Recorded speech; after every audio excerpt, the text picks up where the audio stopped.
Les damos la bienvenida a su programa Pera de Olmo. Mi nombre es Fernando de León y el día de hoy nos acompaña Elías Calvillo. Él es coordinador de Museografía Universitaria. ¿Cómo estás, Elías? Hola. Muy bien. ¿Y tú, Fer?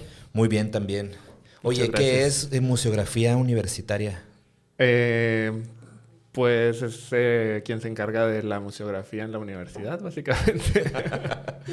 Sí. Oye, ¿cuáles son Ujú. te encargas de la museografía en Sí. la universidad? Ujú. ¿Cuáles son estos espacios universitarios en donde practicas Donde la museografía? es básicamente la Quinta Gameros y el Poliforum. La Quinta Gameros y el Políforum. Ujú. Son los dos espacios como museísticos de la UASH.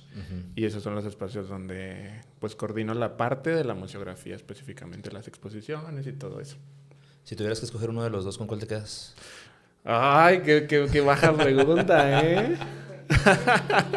No, pero pues la Quinta evidentemente tiene pues una carga histórica mucho más compleja, ¿no? Todos queremos más a la Quinta Gameros. Pues bueno. No pasa Ni nada, hablar. Políforum, no Ni pasa nada, hablar. pero bueno, son espacios distintos, ¿no? Son de naturalezas diferentes. Definitivamente, sí. O sea, el hecho- Pero fíjate- pues sí, la Quinta tiene pues un cariño y una historia pues enorme, ¿no? No, y aparte la Quinta te ofrece el hecho de mucha visita, ¿no? O sea, Ah, independiente. claro. Puede ser en el momento de que tal vez una exposición por sí sola no atrae. Ujú. Atrae a la gente como que a la apertura, ¿no? A la inauguración, Ujú. el vinito, etcétera. Pero en ocasiones una exposición no le alcanza como para estar trayendo gente constantemente. Mm. Principalmente porque muchos son artistas universitarios que apenas están comenzando, que se están Ujú. haciendo de un nombre. Ujú. No son una exposición de Gabriel Orozco en el MUAC, ¿no? En Claro. donde pues obviamente la gente va a ver la exposición y constantemente hay un flujo muy grande de personas. Claro. Pero la Quinta Gameros tiene eso, que es una Sí. casona vieja que atrae por sí sola. Sí, la Quinta es un destino en sí misma, o sea, el edificio en sí mismo ya es un destino turístico, o sea, más allá de lo museográfico, es un importantísimo destino turístico en Chihuahua. Entonces eso hace que tengamos mucho flujo de personas y eso pues la verdad sí es pues un privilegio para un museo. Y fíjate, hay algunos puntos que a mí se me hacen muy importantes justamente de los espacios galerísticos, museísticos, etcétera, etcétera, Ujú.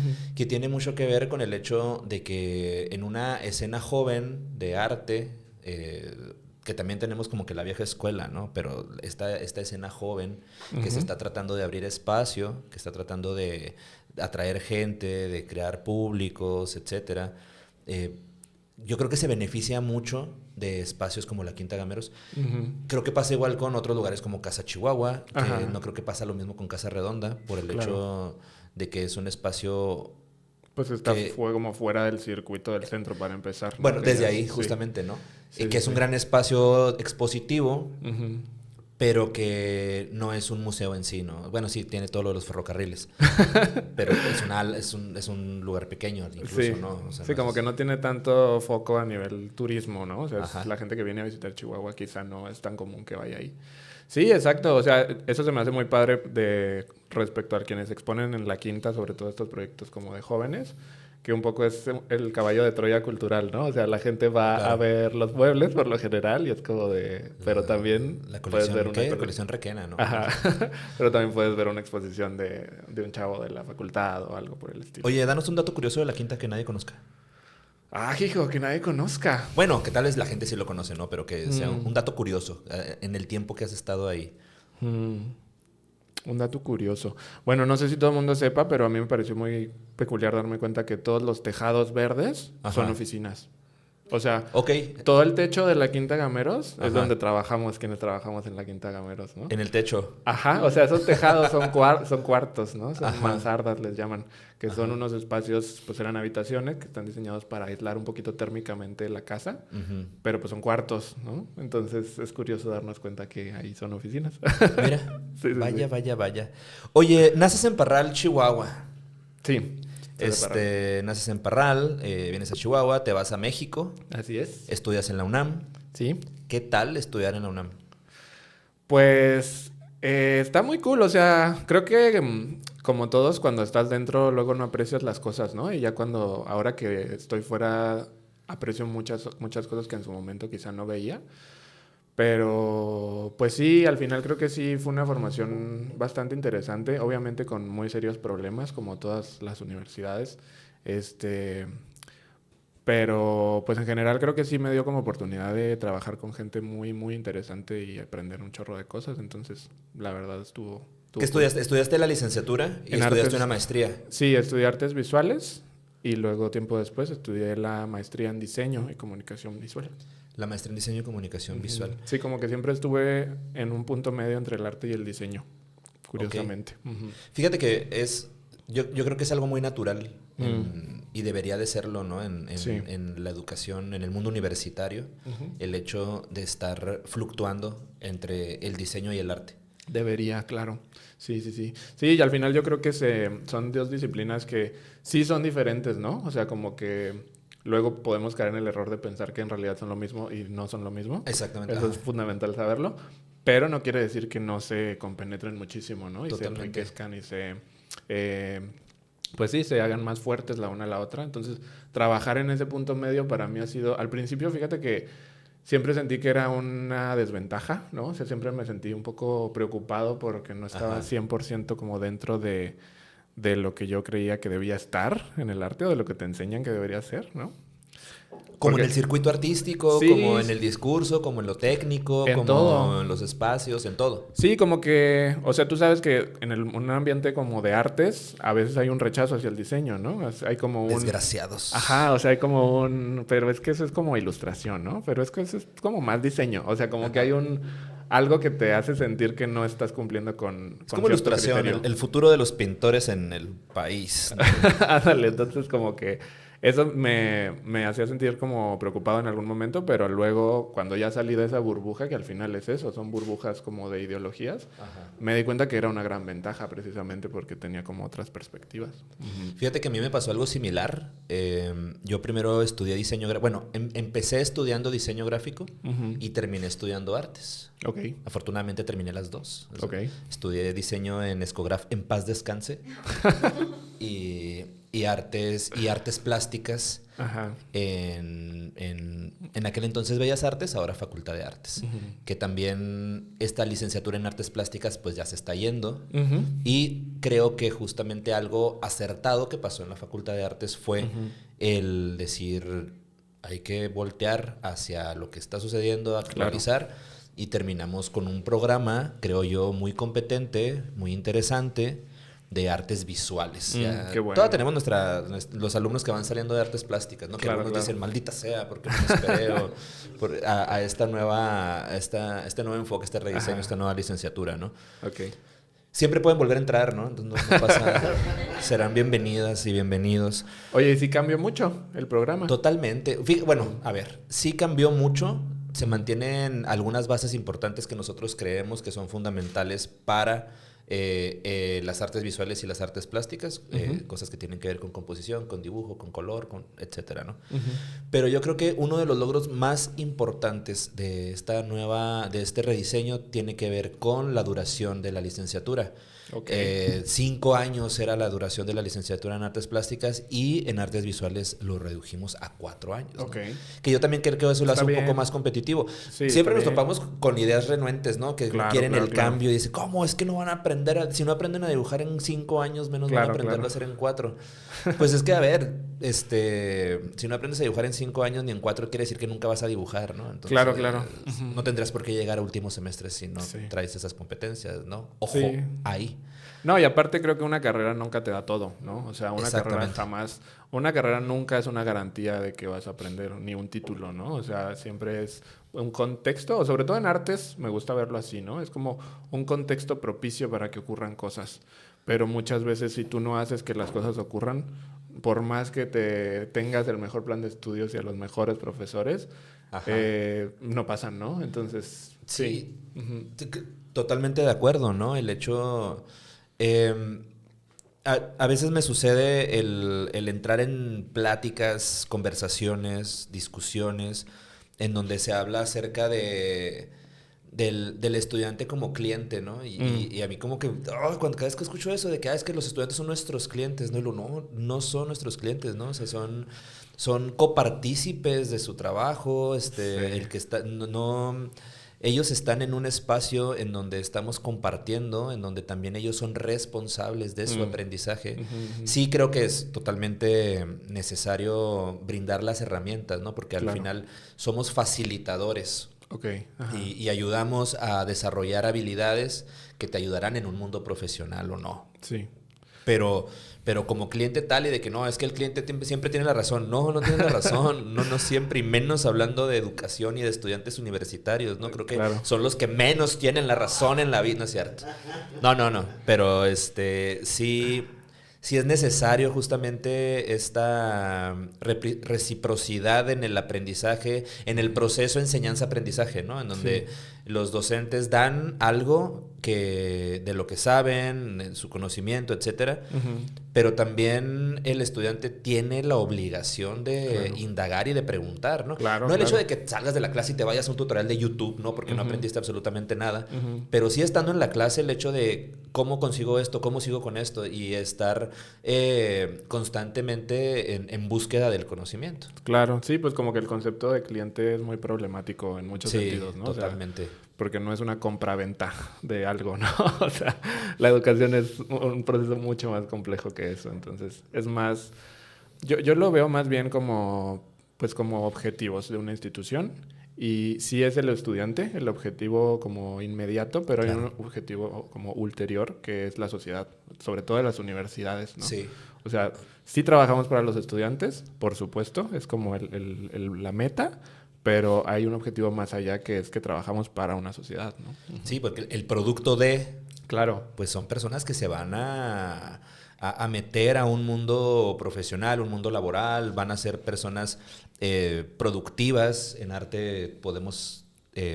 sí van a ser personas productivas, que van a ofrecer algo a la sociedad, ¿no? Entonces... sí es necesario. Pero bueno, nos desviamos un poco. Estudias la maestría. Así pasa aquí en este programa. Todo bien. Nos desviamos de las conversaciones. Estudias la maestría en la Ciudad de México, pero también empiezas a trabajar en la Ciudad de México. Sí, ahí trabajé muchos años. Estuve en una galería de arte contemporáneo que se llama Luis Adelantado. Ok. O se llamaba, no sé si aún... Creo que sí aún existe.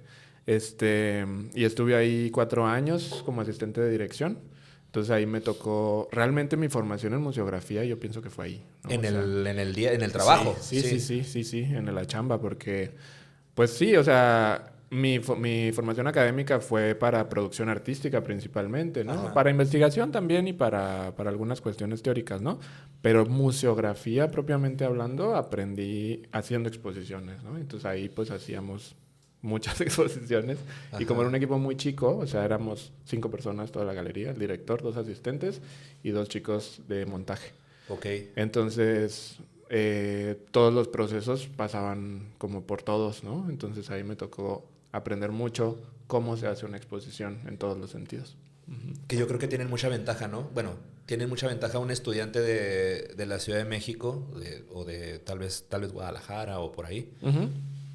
Al hecho de aprender en la marcha del trabajo. Claro. Digo, aquí donde aprendes, ¿no? O sea, aquí es muy difícil que estudiantes que quieren entrar a indagar, a trabajar, a nutrirse del trabajo curatorial, museográfico, etcétera. Sí. Pues se encuentran un espacio en donde practicarlo, ¿no? Claro. Un espacio profesional en donde practicarlo, ¿no? Se vuelve bastante complejo porque, pues, ¿qué hay en Chihuahua de galerías independientes? Pocas. Claro. Y en espacios institucionales, por lo general ya están ocupados los espacios o los lugares, ¿no? Entonces, se vuelve muy difícil el hecho de... Sí, poder ejercerlo, practicarlo y aprenderlo sobre la marcha, ¿no? Totalmente. Sí, no, totalmente. O sea, yo creo que todo se aprende ya, o sea, el 100% ya cuando te toca resolver un problema. Claro que sí. O sea, por ejemplo, software, ¿no? Me toca de pronto dar clases de, no sé, Illustrator, Photoshop, ese tipo de programas.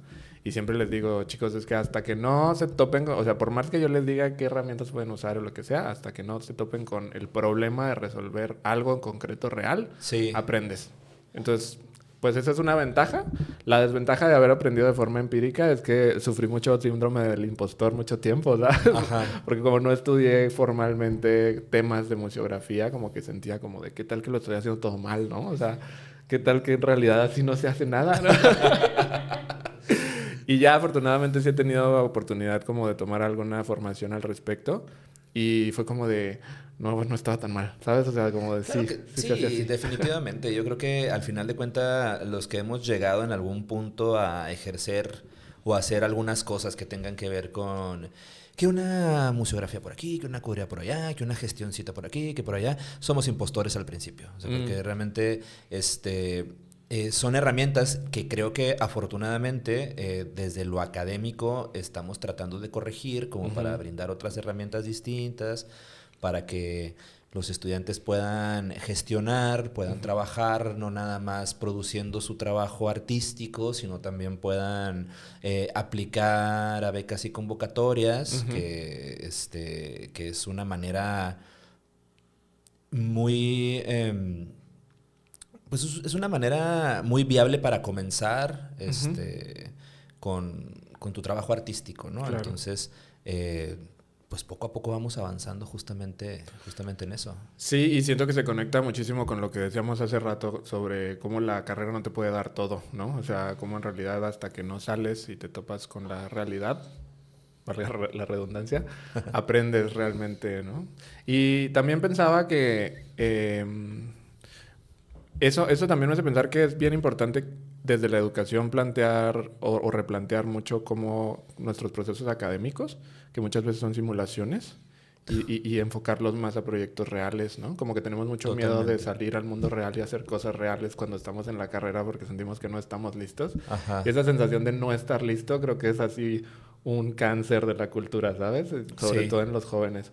Entonces, no sé, por ejemplo, en mi clase de museografía al final los hago que hagan una exposición real en donde sea, porque esa es otra cosa, no necesariamente tienes que tener el MUAC para hacer una exposición, ¿no? Ajá. Ni la Quinta Gameros, ni la Casa Redonda, ni el museo que tú quieras. Una exposición la puedes hacer en la calle, la puedes hacer en tu cuarto, la puedes hacer en un libro, la puedes hacer, ¿sabes? O sea, la museografía es más pues un ejercicio del pensamiento y de comunicación Ajá. que de un espacio. Ok. Entonces, ajá, eso es como importante. Ah.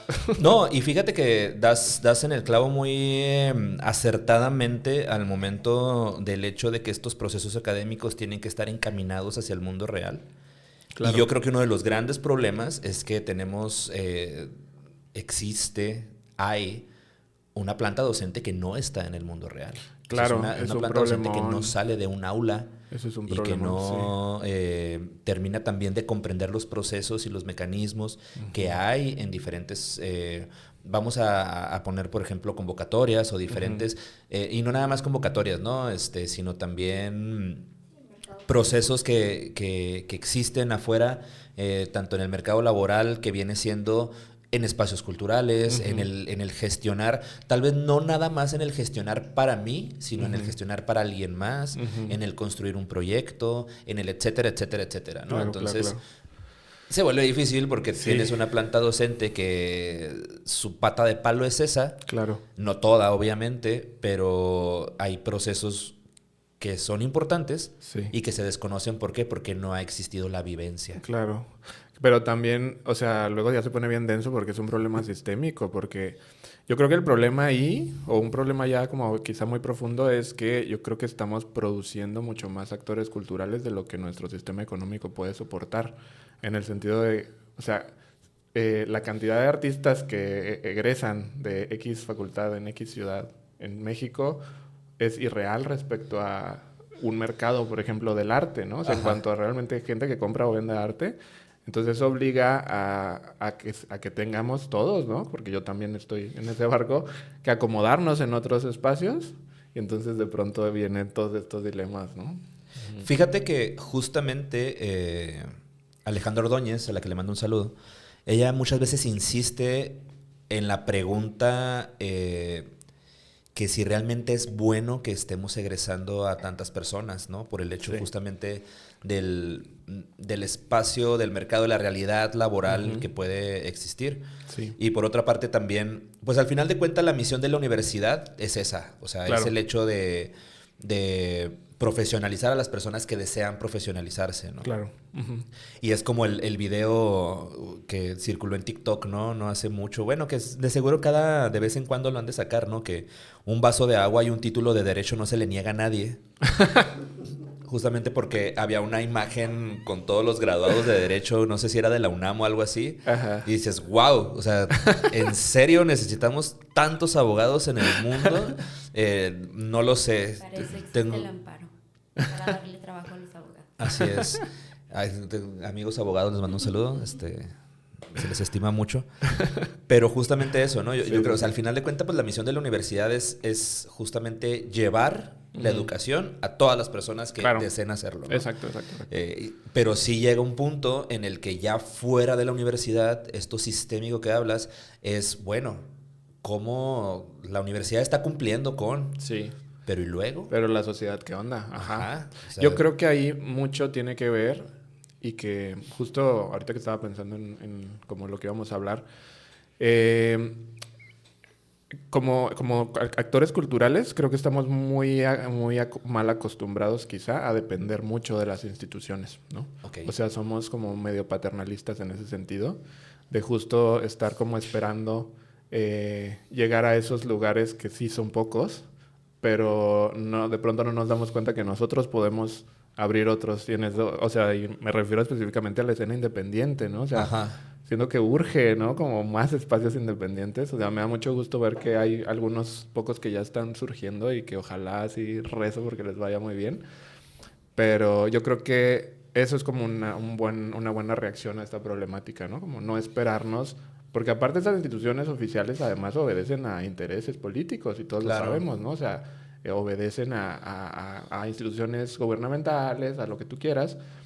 Entonces es importante que haya más espacios y que no nos esperemos a que nos lo dé el gobierno, sino a nosotros gestionarlo, ¿no? Fíjate, yo ahorita desconozco la cantidad de espacios independientes que puedan existir. Me da un poco de vergüenza no saberlo porque debería de saberlo. Tengo un espacio en donde estamos hablando sobre esas cosas. Pero lo que sí sé es que hubo como que una época dorada de los espacios culturales independientes. Había muchos. Yo creo que la pandemia se encargó de matar lo poco que quedó en algún momento y que ahorita empiezan a resurgir porque sí hay espacios independientes que en donde se exponen, donde se ve, ¿no?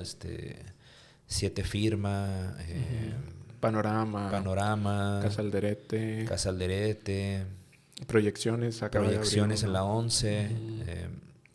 Fíjate, con Proyecciones me pasa algo que creo que es muy importante y lo decía Palma cuando vino aquí al programa, que los espacios culturales tendrían forzosamente que evolucionar a ser un espacio tipo negocio, en donde ofrezcas un valor agregado, no nada más una exposición o un evento de música, ¿no? Entonces yo creo que Proyecciones lo que hizo, hasta donde vi una entrevista que les hicieron en Circuito Norte, saludos a nuestros amigos de Circuito Norte, en donde hablaban que ahora tienen café, que preparan cosas, que venden. Y eso, al final de cuentas, ayuda a mantener un negocio. Lo decía Palma justamente con lo que él veía que sucedió en las Conga, Burger o las PIC y todo esto. Del hecho de que ya no nada más es que te pongo arte para que lo veas, ¿no? Sino de que en un punto, pues tengo que ofrecerte otra cosa. ¿Para qué? Pues porque es difícil justamente que un espacio se mantenga nada más como si fuera una galería. Que ahí yo creo que no hay un espacio que sea propiamente exclusivamente una galería que se dedique a vender arte y a sobrevivir de eso. En Chihuahua, no que yo sepa. Bueno, 7 Firma.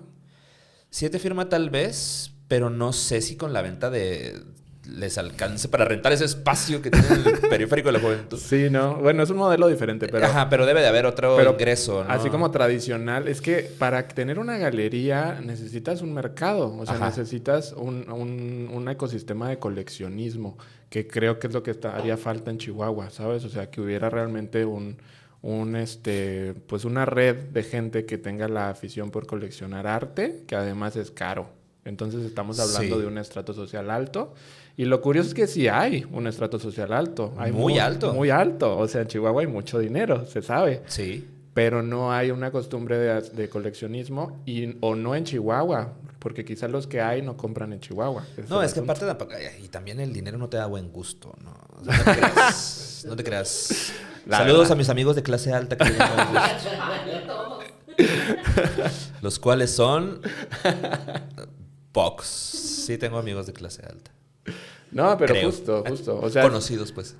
sí, o sea, creo que más que como el tema del gusto o no gusto, sí es una cuestión Sí. como, pues no sé, como muy cultural. O sea, porque la gente que compra arte no compra arte, o sea, compra estatus, compra pertenecer a ciertos tipos, ciertos Ajá. círculos. Algunos especulan con Claro, una inversión. Es una inversión, etcétera. Exacto. Ahora, Entonces, ahorita, artista chihuahuense que compres y que tú digas va a ser una inversión, son pocos, ¿no? Los podremos contar con una mano. pues quién sabe, nunca se sabe. Bueno, Eso ahorita en es este lo momento, interesante. ahorita que ya es una inversión, o sea, que ya está seguro que es una inversión. Yo espero Ok, y sí. tengo mucha fe en que varias de las cosas... Yo me considero coleccionista Ok, de arte barato, pero es arte muy bueno, que es Claro. la diferencia. O sea, es arte muy, muy, muy, muy bueno. Ujú. Y me considero un coleccionista principalmente de gráfica. Pues eso es lo que más me gusta, de lo que más me dedico. Ujú. Y yo a veces tengo la esperanza de que uno de mis alumnos rompa el techo y de repente se cotice muy caro. Y decir, yo tengo un Su primer grabado. que se lo compré a 50 pesos Claro. en un mercadito azul, ¿no? Claro, Entonces, claro. me Esa- gustaría que pasara eso. Es que ese es el juego de la especulación, ¿no? Ajá. Eso es lo que juega pues, la gente que colecciona, ¿no? A comprar Claro. barato para vender caro después. Sí. Quizá es un tipo de apuesta que no se acostumbra tanto por acá. Entonces, pues eso es Sí. lo que creo que estaría bueno como ver si se puede estimular, ¿no? Porque sería muy bueno que empezara a haber un coleccionismo. Fíjate que hubo una vez, ya hace algunos años atrás, mucho antes de la pandemia, en donde hubo una iniciativa justamente como de empezar a trabajar con coleccionistas. Yo no, o sea, yo me enteré porque pues varias personas cercanas a mí estuvieron involucrados en eso. Se habló con algunas personas de la Ciudad de México, creo, de Guadalajara, no me acuerdo exactamente de dónde, ¿no? Lo que sí sé es que se pensó justamente en empezar a fomentar una cultura del coleccionismo entre esferas con poder adquisitivo, ¿no? Ujú. Entonces, en el hecho de que ya no nada más compraras el cuadro para adornar la sala, ¿no? Sino que realmente supieras el artista, su estilo, hacia dónde va, el por qué, cómo se Sí. está cotizando, cómo está todo alrededor de lo que significaría comprar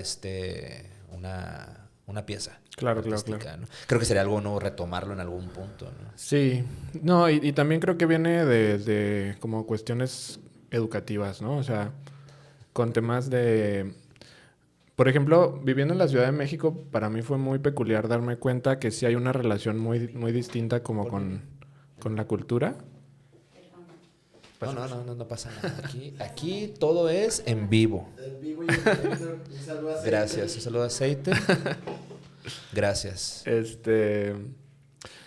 Como que siento que en la Ciudad de México hay en general como una mayor cercanía de la población en general con la cultura. Ok. Y eso fomenta que haya más coleccionismo, ¿no? Aquí es una cuestión, aquí siento que está polarizada la cosa en cuanto a que hay como la esfera culta y la esfera no culta, Ajá. o algo por el estilo, que, o sea, lo que sea que eso signifique, porque... Y lo todas se dividen en pequeñas esferitas. Porque, ¿no? ajá, como aclaro que como que el término culto Sí. es sí, muy sí. cuestionable, ¿no? Sí, ¿A se qué nos entiende. referimos? Sí. Pero, ajá, o sea, como que a nivel general creo que eso es lo que ha causado como esta polarización. No sé, pero bueno, creo que ya estamos yéndonos súper por la rama. Cuando vuelves, no, y creo que no, porque cuando vuelves a Chihuahua, ¿qué es lo que notas tú en la infraestructura cultural? O sea, ¿cómo la ves? ¿Cómo la recibes? ¿Cuál es tu perspectiva inmediatamente llegando a Chihuahua después de haber que te fuiste a estudiar, que trabajaste allá en algún tiempo? Vuelves, ¿cómo encuentras las cosas? Pues fíjate que para mí fue como, por un lado, una muy grata sorpresa darme cuenta que sí había mucho, ¿no? O sea, porque como pues yo me fui a los 18 años, pues no sabes ni qué onda. A los así 43 no sabes ni qué onda. Saliendo del bachi directamente me fui, entonces realmente nunca tuve como oportunidad o nunca me di la oportunidad de conocer la escena y siempre tuve esta idea de que era escasa, de que era precaria, de que no existía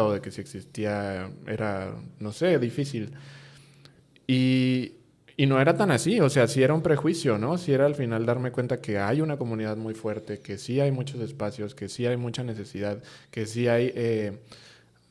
fue como curioso porque había justo como mi perfil hacía mucha falta. Entonces, para mí fue como muy afortunado porque pude tener la oportunidad de hacer un montón de cosas, ¿no? Ok. Entonces, eso por un lado. Y por el otro, justo esta polarización, ¿no? O sea, como que de pronto, como que tenemos como una escena que es como muy academicista, ¿no? Como muy conservadora y otra que reacciona a eso, ¿no? Que es como muy conceptual, muy vanguardista, etcétera. Y como que pareciera que no casan o que no pueden convivir, ¿no?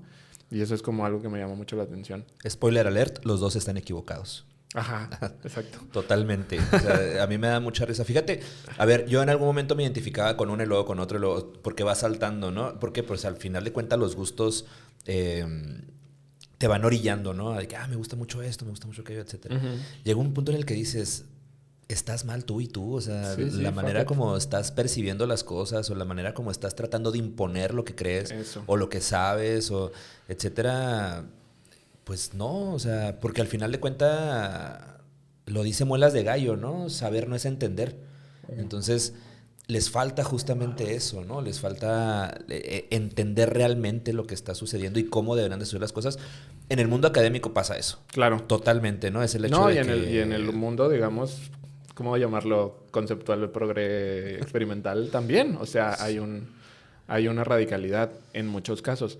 Fíjate que a mí lo que me ha funcionado muy bien y que lo recomiendo ampliamente es pensar el arte no en términos de el valor del arte, sino en términos de muchos valores posibles. Okay. Es decir, el arte puede ser valioso por muchas cosas. O sea, como que tradicionalmente tenemos esta idea de que el arte por el arte, ¿no? Por lo tanto, tiene un valor Ajá. al que tiene que acceder a través de tener ciertas características. Y ahí viene el dilema, ¿cuáles son esas características, no? Pero en realidad el arte es valioso por muchas razones diferentes, ¿no? O sea, hay arte que es bonito, hay arte que es profundo, hay arte que es interesante, hay arte que es feo, hay arte que es perturbador, hay arte que es revolucionario, que es social, que es, no sé, o sea, el valor, y cuando digo valor me refiero a algo que lo hace valioso en general, para quien sea, ¿no? Eso te libera de muchos como moralismos en el arte, de estar pensando el bueno y el mal arte. O sea, cuando hablamos de un buen arte es bueno para qué, o malo para qué, o para quién, ¿no? Sí.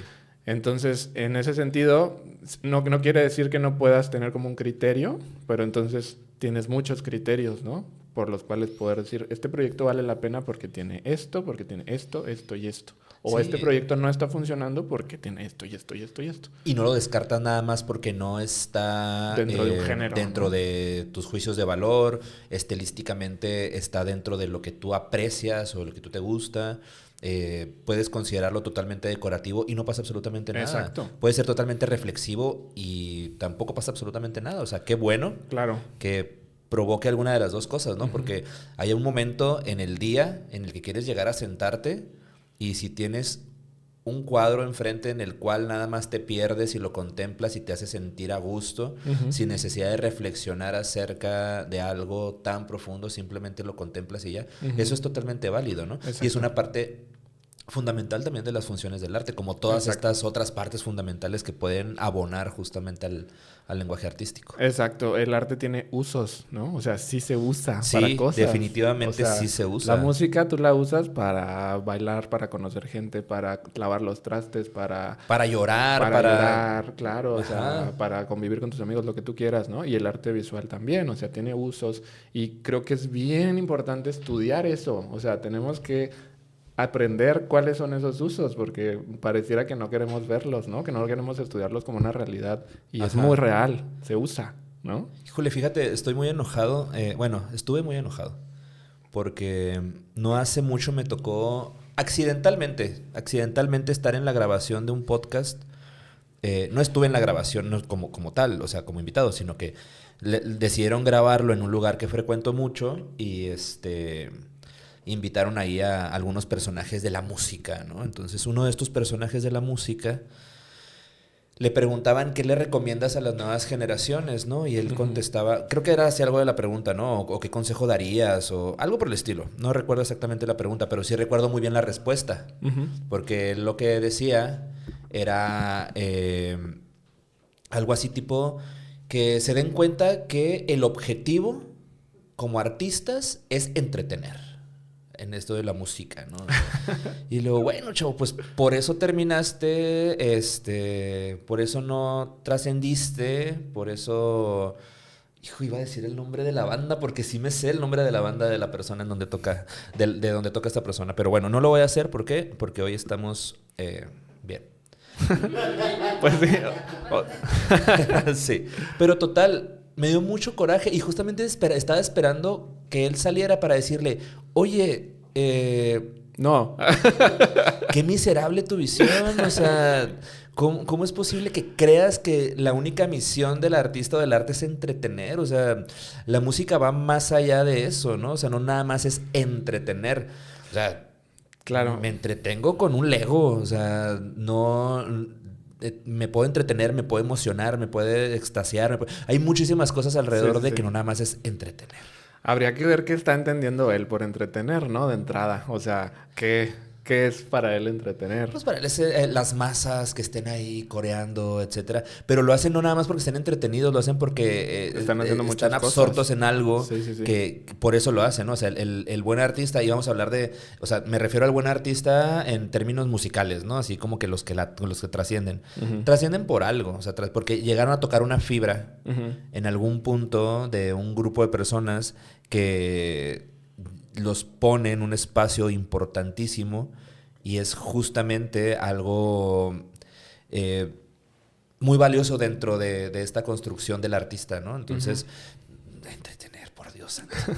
Pero es lo que te digo, a lo mejor para él el objetivo sí es entretener, evidentemente, ¿no? O sea, para él sí, esa es su misión, y es que sí se puede usar el arte para entretenerte. Claro. Y es muy válido, o sea, uno de pronto, yo últimamente estoy viendo La Niñera los fines de semana, por ejemplo. Ok. Es justo una serie que, ¿sabes? Pero no es como que tú digas, wow, la serie así súper compleja. No, ¿por qué? Porque necesito como un momento de baja estimulación, ¿sabes? Entonces, sí. se vale, es otro uso posible, ¿no? Pero yo creo que el problema es generalizar y decir que ese es el uso, ¿no? El último fin. Exacto. Cuando tomas este puesto de coordinador de la museografía universitaria, ¿cuál es el primer reto que te topas? O sea, ¿cuáles son los retos al momento de llegar? O sea, y una vez te identificas, o sea, ¿cuál es tu prioridad? ¿Cuál fue? Porque yo creo que pues obviamente ya avanzaste en este trabajo, tus prioridades van cambiando, aunque tal vez se mantenga la base de tu prioridad dentro del lugar en el que te encuentras laborando.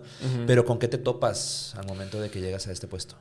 Yo creo que el primer reto fue entender profundamente qué es lo que tenía que hacer, ¿sabes? O sea, cuál era como la función de mi puesto. Ajá. Porque aparte, particularmente la Quinta Gameros es un espacio bien complejo. O sea, museísticamente es como muy polifacético. Porque sí es museo, pero también justo es una casa, tal cual.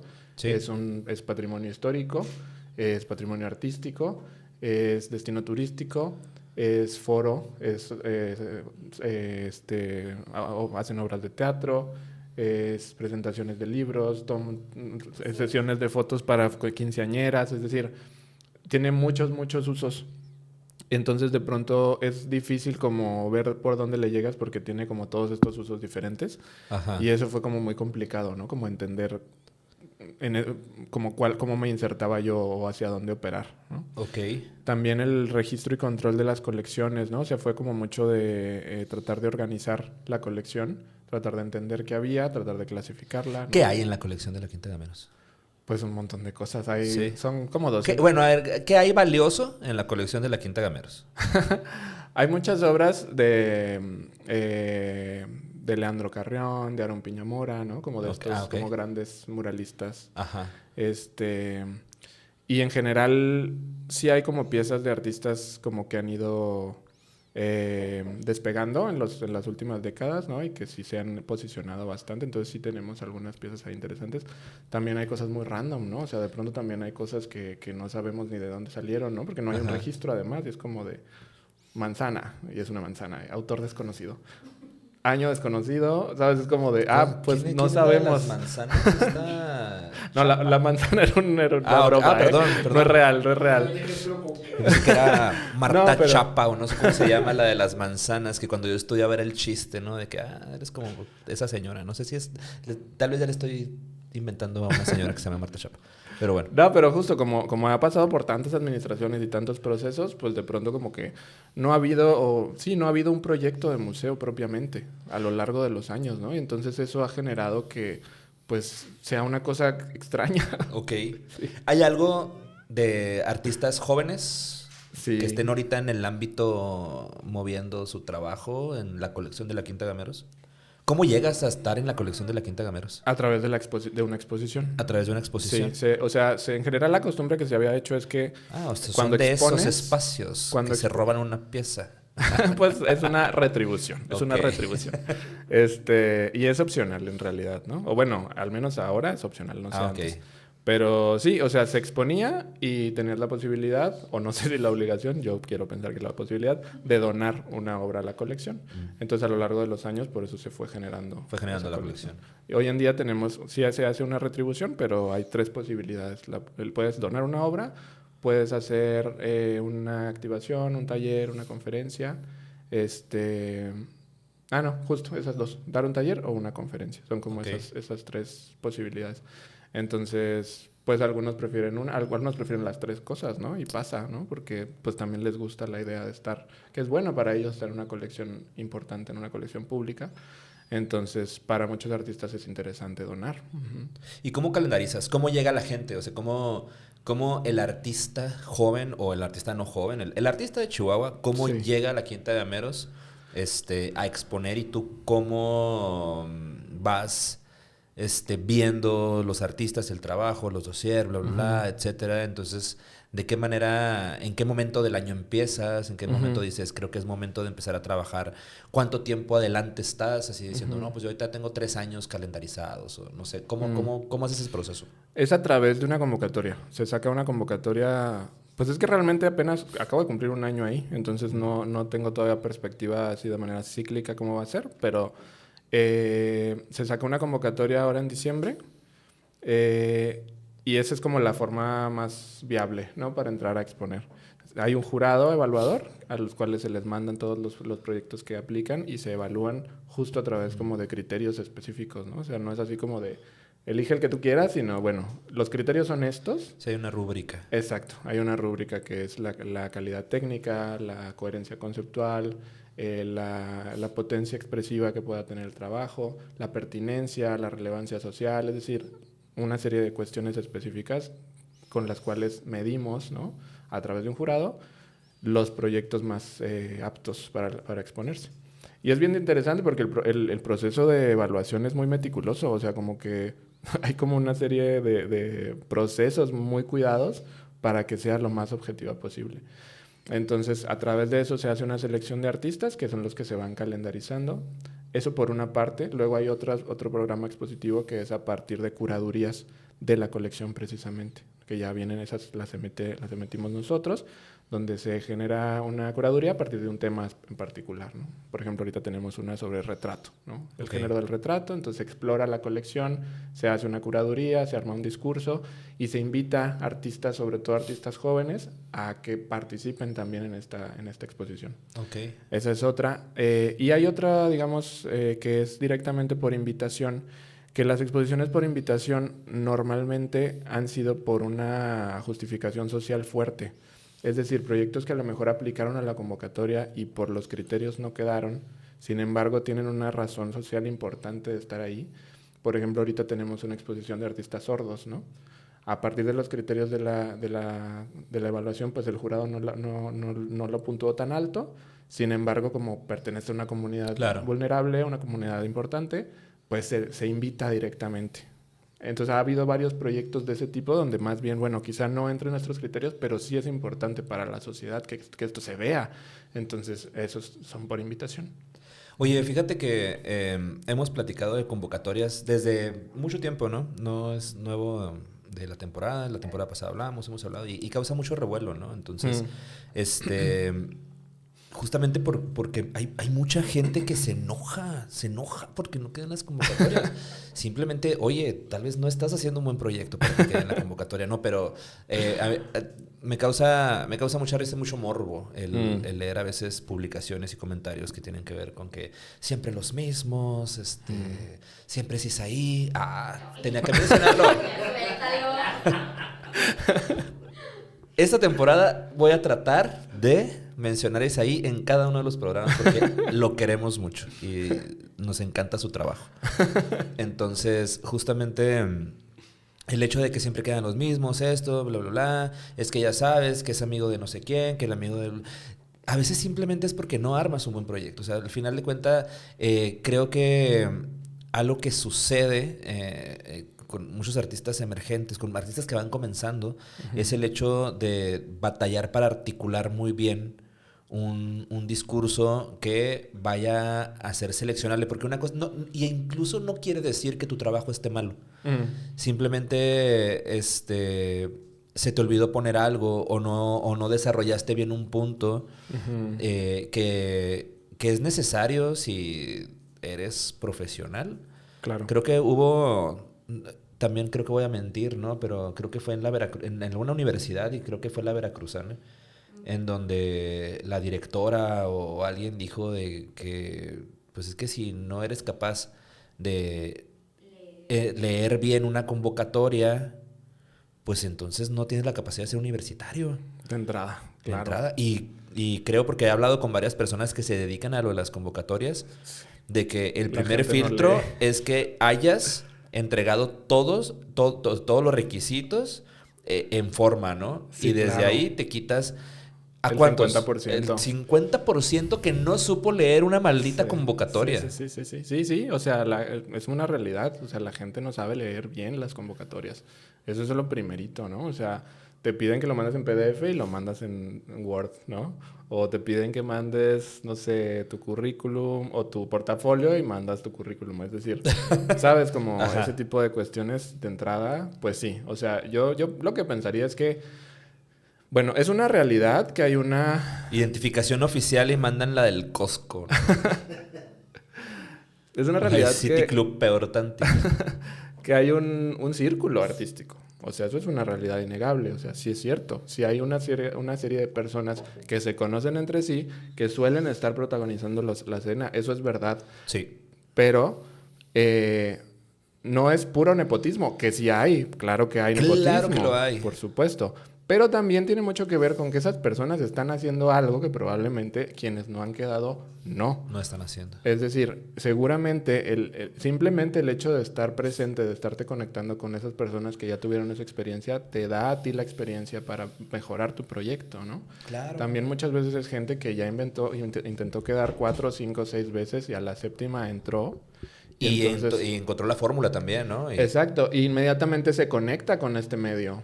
¿Sabes? Se vuelve parte de esta comunidad y entonces es como un círculo vicioso extraño, pero como que creo que sí es importante reconocer eso, ¿no? Que no es nada más, hay un fenómeno ahí natural más allá del nepotismo, que es que sí, tus colegas te nutren, o sea, la gente con la que te juntas te enseña cosas. Y entonces eso causa que esta misma gente vaya volviéndose cada vez mejor, ¿no? Sí, si te estás juntando con puras personas que han aplicado y no han quedado, pues entonces creo que es momento de que te preguntes cuál es tu círculo de amistad, ¿no? Pues sí, o de buscar herramientas, ¿no? De buscar herramientas para prepararse. Tiene amigos para ver qué les puede sacar. Así es. Entonces, búscate a alguien que haya quedado ya muchas veces. Sí, y de entrada es eso, ¿no? Como que lee bien y a la primera es muy difícil, ¿no? O sea, aparte de eso es otra cosa. Nunca sabes qué tan cerca te quedaste de quedar, ¿eh? O sea, mucha gente queda muy cerca. O sea, ahora en estas evaluaciones que hemos tenido en la convocatoria, pues mucha gente se queda muy, muy cerca y ya no aplica, que es lo terrible, ¿no? O sea, se desanima y ya no aplica y muchas veces es como de... Pues es que faltaba un pelito, o sea, faltaba un pelito para poder entrar. ¿Y tú crees que es obligación del espacio, de la institución, del lugar, el darle una retroalimentación al postulante o no? Pues yo lo tengo muy claro. No creo que sea una obligación, pero sí creo que sería muy sano, ¿no? Es deseable. Sería deseable. Más no es obligatorio. Sin embargo, también es polémico. porque a nadie le gusta que le digan en qué la regó. Exactamente. O sea, siempre es duro. Y sí lo hemos hecho, ¿no? Sí ha habido casos donde se da o donde se solicita, ¿no? Y con todo gusto, o sea, con todo gusto le enseñamos la evaluación, vemos cómo pasó y se le da un feedback. Sin embargo, pues siempre es desagradable, claro, porque a nadie le gusta como confrontar eso. O no toda la gente tiene como la capacidad de recibir ese feedback. Entonces, pues tú imagínate, no sé, que te recibes 200 personas y a las 195 les tengas que explicar y te tengas que aventar el amargo calvario de decirle en qué la regó. Pues no, o sea, creo que no es la razón de ser de la institución. Sin embargo, sí sería sano. Yo creo que lo que sí estaría padre sería pensar en otras dinámicas, además de la convocatoria de selección de proyectos, como justo talleres o como, no sé, mesas de diálogo, seminarios donde se vayan gestionando proyectos, ¿no? Que de pronto puedan terminar en una exposición, pero pues eso requeriría otra infraestructura educativa para poder llegar ahí. Pero imposible no es. No es imposible, pero sí creo, y no faltaría la persona que diga, caray, mi proyecto es mejor que este proyecto que escogieron, claro. Y me dijeron que no era viable por esto, sin embargo ese proyecto tampoco no lo sabes, o sea, hay muchos criterios, ¿no? Entonces, y justamente lo decías, ¿no? Hay personas que saben cómo elaborar y estructurar un buen proyecto, incluso el mismo, y lo vuelvo a mencionar, ¿no? El mismo Isaí sabe muy bien cómo se hace esto. Creo que ha dado curso o ha dado pláticas alrededor de cómo estructurar un proyecto. Jessica Rabbit, que también en algún momento estuvo aquí, creo que ella también, si no me equivoco, estuvo dando una especie de curso o de plática o de tallerear algo. No sé si me estoy equivocando, pero me pareció verlo en sus redes, el hecho de tallerear esto para, no sé si era para el FOMAC o para alguna de las convocatorias, pero al final de cuentas lo que te sirve para el FOMAC te sirve para la manera de cómo estructurar un proyecto para una convocatoria, te sirve para estructurarlo en otras convocatorias, ¿no? Y es justamente aquí donde en tu trabajo como institución tienes planteado justamente el hecho de como buscar antes de una convocatoria, el hacer como que una especie de tallereo con algunas personas interesadas en mejorar la manera como presentan sus proyectos, ¿o tú crees que no es necesario desde la institución hacerlo, sino que más bien ellos tendrán que rascarse por sus propias uñas? Hombre, a mí me encantaría, o sea, me encantaría poder tener el tiempo de hacer eso. Pero de eso a que sea viable es a difícil. qué hora, ¿no? O sea, sí, de por sí, o sea, estamos así corriendo una exposición tras otra, muy saturados de trabajo. Por eso te decía, o sea, eso requeriría otra infraestructura, o sea, requeriría apoyo de todo otro equipo o de otro elemento museográfico que quizá no existe todavía, pero que podemos como pensar que exista, ¿no? O sea, que hubiera como pues no sé, una especie de fusión entre servicios educativos y curaduría, donde fuera una incubadora de proyectos. O bueno, sí existen los programas de residencias, por ejemplo, ¿no? Donde se les presta a los artistas espacios para trabajar y de ahí van saliendo proyectos. O sea, ese tipo de otras dinámicas creo que serían muy viables como empezar a explorarlas para salir de esta lógica de la competencia, porque creo que eso es lo que es como muy tóxico, ¿no? Y también siento yo que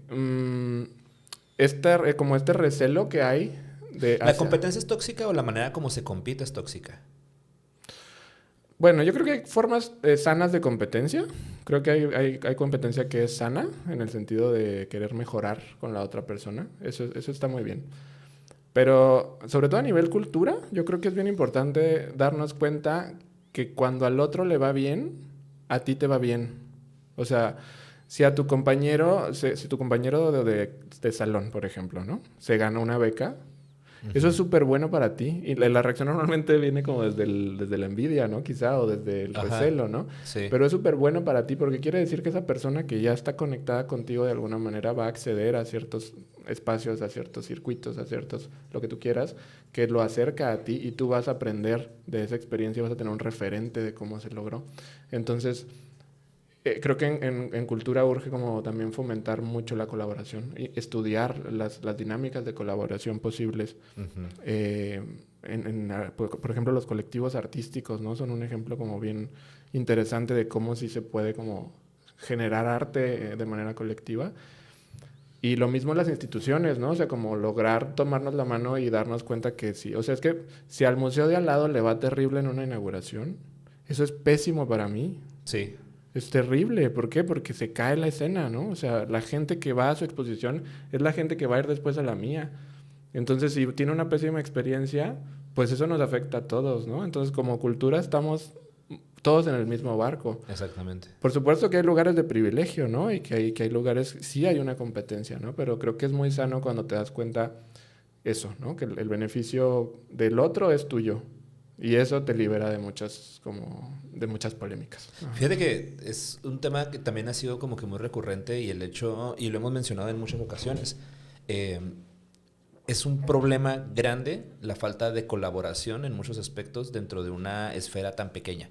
Porque uno diría, oye, a ver, no es una escena grande, es una escena pujante, pequeña, que hay algunos sobresaltos de algunas personas que logran como que de repente subir mucho y de repente existe demasiado recelo acerca de lo que está sucediendo, entonces llega un punto en el de que una escena pequeña todavía se divide en escenas más pequeñitas, ¿no? Claro. Y por una parte están estos haciendo esta cosa y por otra parte están haciendo este grupo de personas otra cosa, pero esto no puede trabajar con esto. ¿Por qué? Porque son incompatibles en el momento de cómo perciben el arte o perciben las cosas, o simplemente se caen mal porque Chihuahua es un rancho y todo el mundo se conoce y le conoces algo a alguien y ya no vas a colaborar con esa persona jamás, ¿no? Sí, y entonces solo voy a los eventos de mis amigos y mis amigos al mío y entonces nunca voy a y los no demás. vas a los otros, no vas. Y a mí se me hace muy triste, y no sé si ya lo había dicho en alguna ocasión, pero el que incluso la misma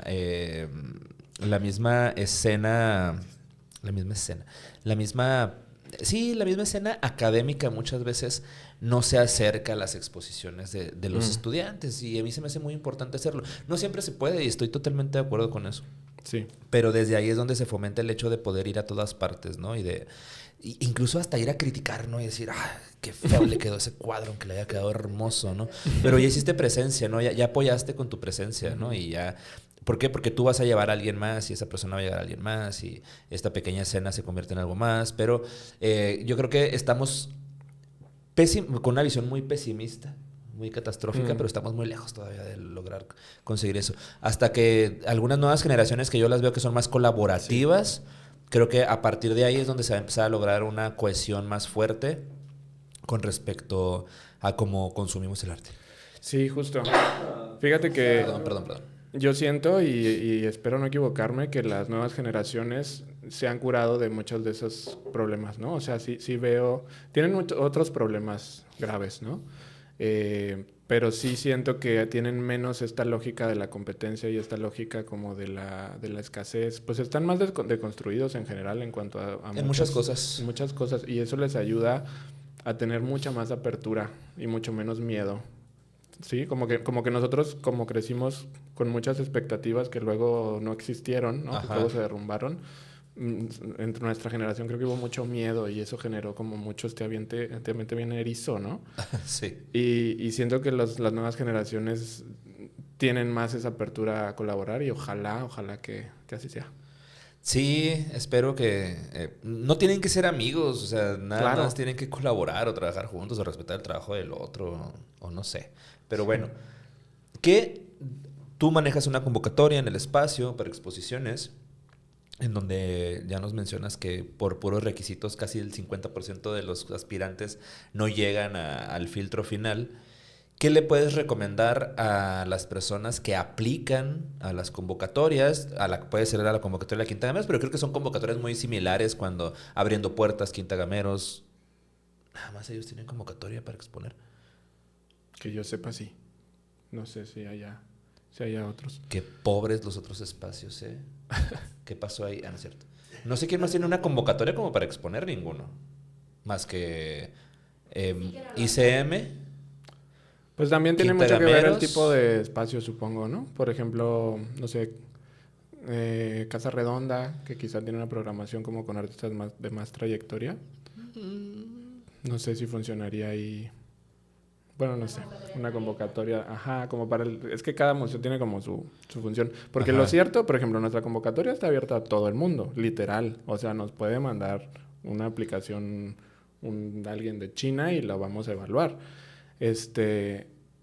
Pero la realidad es que quienes aplican son jóvenes. Y eso en nuestro caso es maravilloso porque es el público que nos interesa, ¿no? Porque Ajá. es un espacio universitario. Pero pues quizá no en otros espacios, ¿no? Entonces, no sé, puede ser eso. Pero bueno, la pregunta era... ¿Qué tips le puedes dar a una persona como para armar su postulación a la convocatoria de la Quinta Gameros? Pon tú. Pues bueno, sí, de entrada leer muy bien. De Leer muy entrada, bien. tomarse más de 20 minutos para poder leer muy bien la convocatoria. Leer la convocatoria. Bueno, mira, eso ya estamos acostumbrados, ¿eh? Porque es una realidad que la gente aplica el último día. Yo pero lo hice en un FOMAC una mucha vez gente. y me Mucho- lo No, yo gané. también lo he hecho, por supuesto que sí. Claro. Pero es muy estresante para uno que está convocando porque así faltan 2 días y así.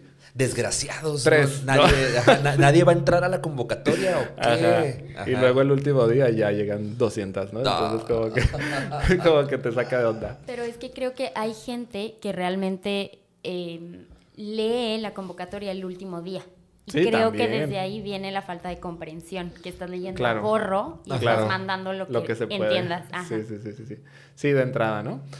Yo creo que otro tip muy importante es ponerte en los zapatos de quien va a leer tu proyecto. Eso falla mucho. O sea, desde pensar que la institución tiene intereses también, ¿no? O sea, ¿qué buscan ellos, no? ¿Qué buscan? ¿Qué tipo de proyectos? ¿Y qué de mi proyecto les puede servir para lo que están buscando? O sea, es un error pensar que los museos, por ejemplo, trabajamos para los artistas. Ajá. No trabajamos para los artistas, trabajamos para el público Para el visitante. público, para la sociedad, para los que van a visitar. Exacto. Entonces, en ese sentido, no queremos, no nos interesa tanto como lo que tú quieres de tu exposición, sino lo que el público quiere de tu exposición. Entonces, es pensar eso, ¿no? ¿Por qué esta exposición es valiosa? No para mí, no, ni siquiera para el museo, para la gente, para la sociedad.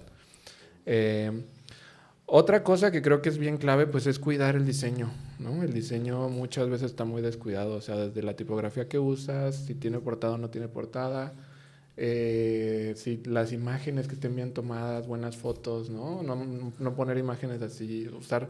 Los PDFs son infinitos, son gratis, puedes aventar 800 páginas y que cuesta lo mismo, entonces pon una imagen por página, por favor, ¿no? O sea, ese tipo de De cosas. buena calidad, por favor. Sí, yo entiendo que no todos tenemos formación en diseño, pero tratar de asesorarte entonces o ver portafolios, ver otro tipo de catálogos que son algo muy similar para ver los recursos que utilizan y sobre todo ponerte en los zapatos de quien lo va a revisar. Arial, no falla. O sea, no pasa nada. O sea, porque de repente que le ponen que esto... Deja tú. Una vez me tocó revisar... bueno, muchas veces me ha tocado revisar dosieres, ¿no? Pero a veces creen que se ve original con algo súper garigoleado, ¿no? Así que, no, es que esta tipografía que voy a utilizar y le voy a dar esto. No. Arial. Sí, justo, menos es más. O Sí, sea, sí. ya con eso es suficiente, ¿no? A veces, ahorita que se usa mucho la tablet, ¿no? Hacen ahí su dossier y escriben a mano, ¿no? Así de que, aquí va esto. Y luego no lo puedes leer. Ay, no es necesario que lo hagas. O sea, qué chido, pero no es necesario que lo hagas para esto. Esto es algo más profesional. O sea, no es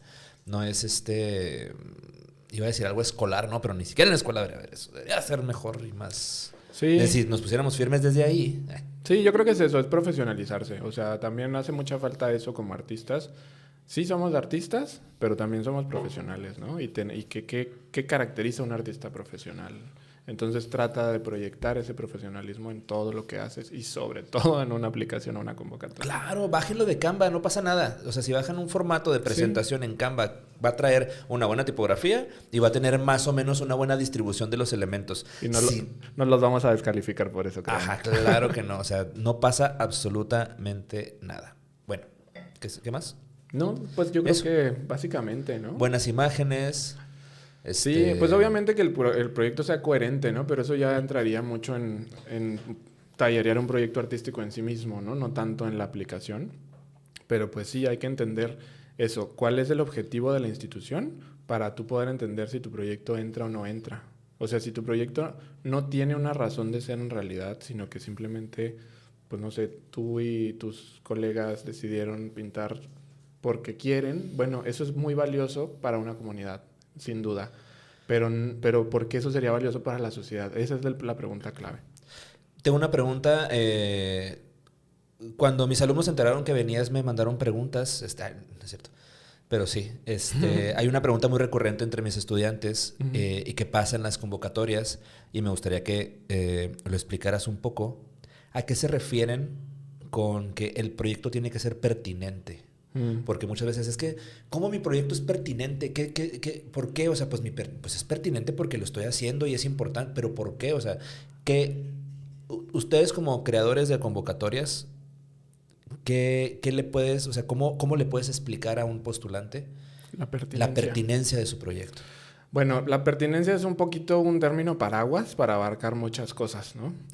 De entrada es que sea posible, ¿no? O sea, un proyecto impertinente, por ejemplo, sería, pues no sé, una exposición que sean 100 obras de 90 por 90 o de 150 por 150 para la Quinta Gameros, ¿no? No caben de entrada. Entonces, ese tipo de cuestiones. O sea, son como filtros para poder justificar porque un proyecto puede no ser pertinente, es decir, no ser viable. No sé, quizá justo como un proyecto que no tenga una razón de ser específica, ¿no? Un proyecto que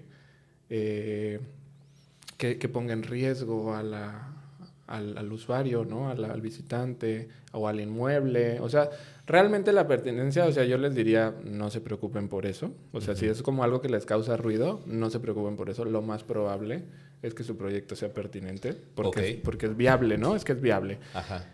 Si no es pertinente, va a ser muy evidente, ¿no? Sería como, sí, justo un proyecto que a lo mejor, no sé, consuma una cantidad ridícula de electricidad. ¿Sí me explico? Tumbar una pared del... Ándale, ese tipo de cuestiones, ¿no? Entonces, bueno, eso no es pertinente.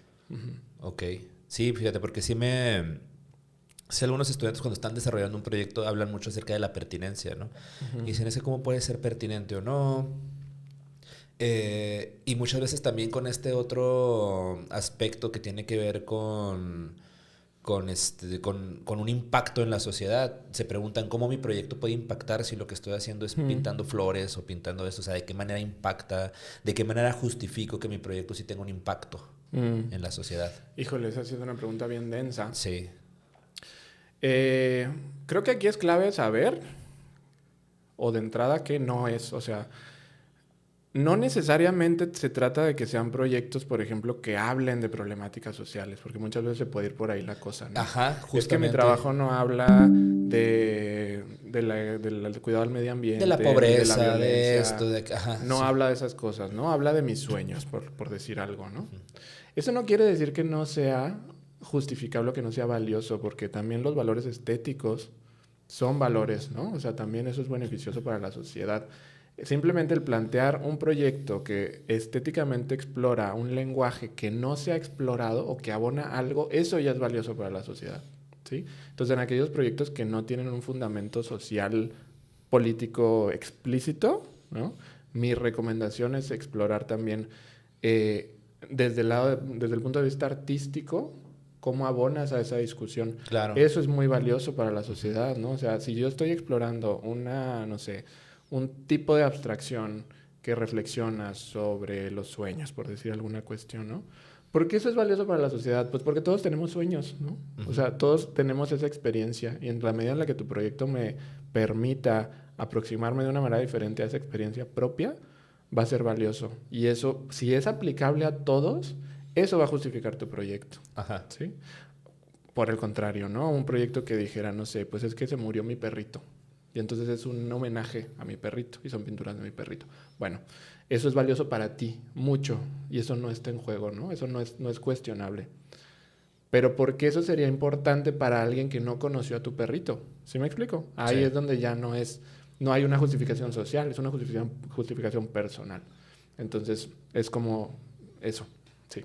Sí, totalmente, justamente, ¿no? A veces hay exploraciones que tienen que ver con lo técnico que es valioso, ¿no? El hecho de cómo estoy resolviendo estas piezas mediante un proceso que estoy, tal vez no innovando, ¿no? Pero que estoy justamente experimentándolo mediante pigmentos de plantas endémicas de una parte, ¿no? O mediante Claro. eso es valioso también, Claro. ¿no? ¿Por qué? Porque está aportando a los procesos y está Exacto. aportando justamente al trabajo artístico al momento de que haces una investigación de pigmentos, de materiales, de resultados, y eso al final de cuentas lo llevas a una exposición. Claro. Eso también es parte de ese Totalmente. impacto, ¿no? Totalmente, porque es propositivo para la gente, para una comunidad. Ajá. Ojo, que no quiere decir que los proyectos que tienen un trasfondo político explícito, un discurso social explícito, no sean valiosos, por supuesto, ¿no? Eso sería como... Es lo que te decía ahorita, son diferentes valores. Ajá. Este proyecto es valioso por esto, pero esto es valioso por esto otro. Esto tiene los dos, esto tiene solo uno, este tiene otras cuestiones. Entonces, bueno, eso, ¿no? Muy bien. ¿Cuál es el papel que debe de tener la institución, las instituciones? Pero yo quisiera acotarlo al trabajo en donde tú estás, al lugar en donde tú estás. O sea, ¿cuál es el papel justamente de la institución universitaria en la promoción, fortalecimiento del arte en la entidad, en su contexto, en el lugar en donde se encuentra?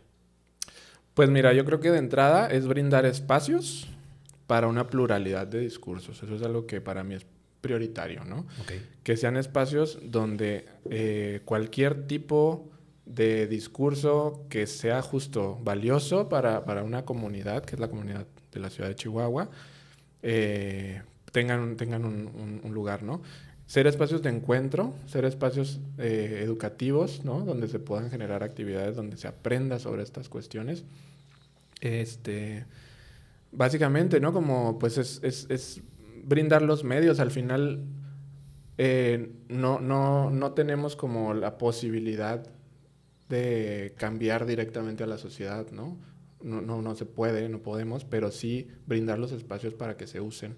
Entonces, el uso que se le da va a depender mucho de todos los demás, ¿no? El museo pone los medios, pero los discursos, las cosas, justo vienen de otros lugares, de la facultad, de otras escuelas, de otros circuitos, de otros museos, ¿no? De otros lugares que nos nutren, pero sobre todo, pues es dar, pues sí, yo pensaría que es proporcionar los espacios. Perfecto. Y ya para finalizar, porque ya se nos está colgando el reloj, dinos, ¿cuál ha sido tu momento pera de olmo en tu vida? Pensé mucho, está complicada. Se me ocurrieron dos cosas. La primera es que para una persona tan introvertida como soy yo, es como de pronto muy irónico dedicarme a esto, ¿no? Y de encontrarme de pronto en este tipo de situaciones, ¿sabes? Como... sí, yo pienso lo mismo también. O sea, no sé en qué momento este chavito de secundaria que hablaba con 2 personas de pronto está frente a una cámara. O sea, es algo que de entrada no disfruto, ¿no? Pero que es parte de mi jale, ¿no? Y lo hago con gusto. O dar clases, por ejemplo, ¿no? Es como un momento muy, muy extrovertido. Ajá. Entonces eso para mí fue muy inesperado. Y creo que lo segundo que se me ocurre justo es haber venido a Chihuahua, ¿no? Y darme cuenta de que había un montón de oportunidades. Porque yo vuelvo a Chihuahua en un momento como muy vulnerable, ¿sabes? O sea, en un momento después de la pandemia, así como jodido, ¿sabes? En un momento como difícil por cuestiones personales, para replegarme con mi familia. Y jamás me esperé encontrar aquí pues un montón de posibilidades y de potencias en la cultura. Entonces creo que eso para mí también fue una sorpresa, una pera de olmo. Perfecto. Oye, y pues yo creo que esta pregunta no va a ser difícil para ti, porque estás en un ambiente en donde debes de conocer a bastantes artistas. Bueno, tal vez puede ser más difícil, ¿no? Porque el hecho de que recomendar nada más a 3 artistas chihuahuenses, para algunos se les complica. Y me da mucha risa cuando dicen, no, es que híjole, hay muchos. Y no dicen un solo nombre. No, Abraham Chacón. Saludos. Bueno, no sé si dijo 2 o algo así. Recomiéndanos 3 artistas chihuahuenses. La ventaja es que como ya sabía que me ibas a preguntar, ya lo venía... ya lo tenía pensado con cuidado. No, mira, yo creo que se me ocurrió primero que nada Pavel Fernández. El buen Pavel, ¿cómo no? Que su trabajo me gusta mucho. Me parece tiene una cosa como muy mística, intrigante para mí. Me gusta mucho lo que está haciendo con el paisaje últimamente. Sí, Esta sí, exploración del paisaje, me gusta bastante lo que se Pavel. Sí, es algo que me gusta, como de mi gusto personal. O sea, como Ajá. que hay cosas que siento que son valiosas y hay cosas que me gustan a mí, ¿no? Está bien. Pavel es el tipo de trabajo que me gusta a mí, ¿no? Es un tipo de abstracción muy, muy bonita. También creo que recomendaría a Alejandra Aragón, que es una chica de Juárez, creo que es de Juárez. Es fotógrafa, pero tiene proyectos bien potentes, que trabaja mucho con comunidades que han sufrido violencia por el narco, que es como mucho Ok. en relación al patriarcado, en relación a la violencia, al desplazamiento. Muy, muy potentes proyectos. Recomiendo muchísimo. Y creo que en tercer lugar, creo que sí tendría que mencionar a Nortejiendo, porque la colectiva Nortejiendo me parece muy interesante y como un ejemplo a seguir justo en términos de colaboración en las artes, ¿no? O sea, y de procesos horizontales, ¿no? O sea, eso creo que es y que no viene de la academia, ¿no? Que no viene de una formación artística propiamente, sino que viene de lugares bien diferentes. Y eso para mí es como fascinante, ¿no? Ver lo que logran sin venir de allá. Entonces, pues sí, esos serían mis 3. Excelentes recomendaciones, las tendremos próximamente en nuestras redes sociales para que puedan seguirlos. Y creo que ya se nos acabó todo, ¿no? Ya no tenemos cámara. Una disculpita. Lo van a leer. Ah, bueno, entonces Hola. Me acabé la pila, perdón. Se nos acabó Al que la no pila. le gusta hablar, ¿eh? Bueno, no, pues muchísimas gracias por haber venido. Gracias a ustedes Creo que por fue invitarme. un gran programa. Y pues nada, muchísimas gracias Eitel, muchísimas gracias Che Luis, equipo de trabajo. Y pues nos vemos la próxima. Elías, tú despídenos a la cámara porque tú estás ahí, entonces. Nos vemos. Sigan Bye. escuchando Piedra de Olmo.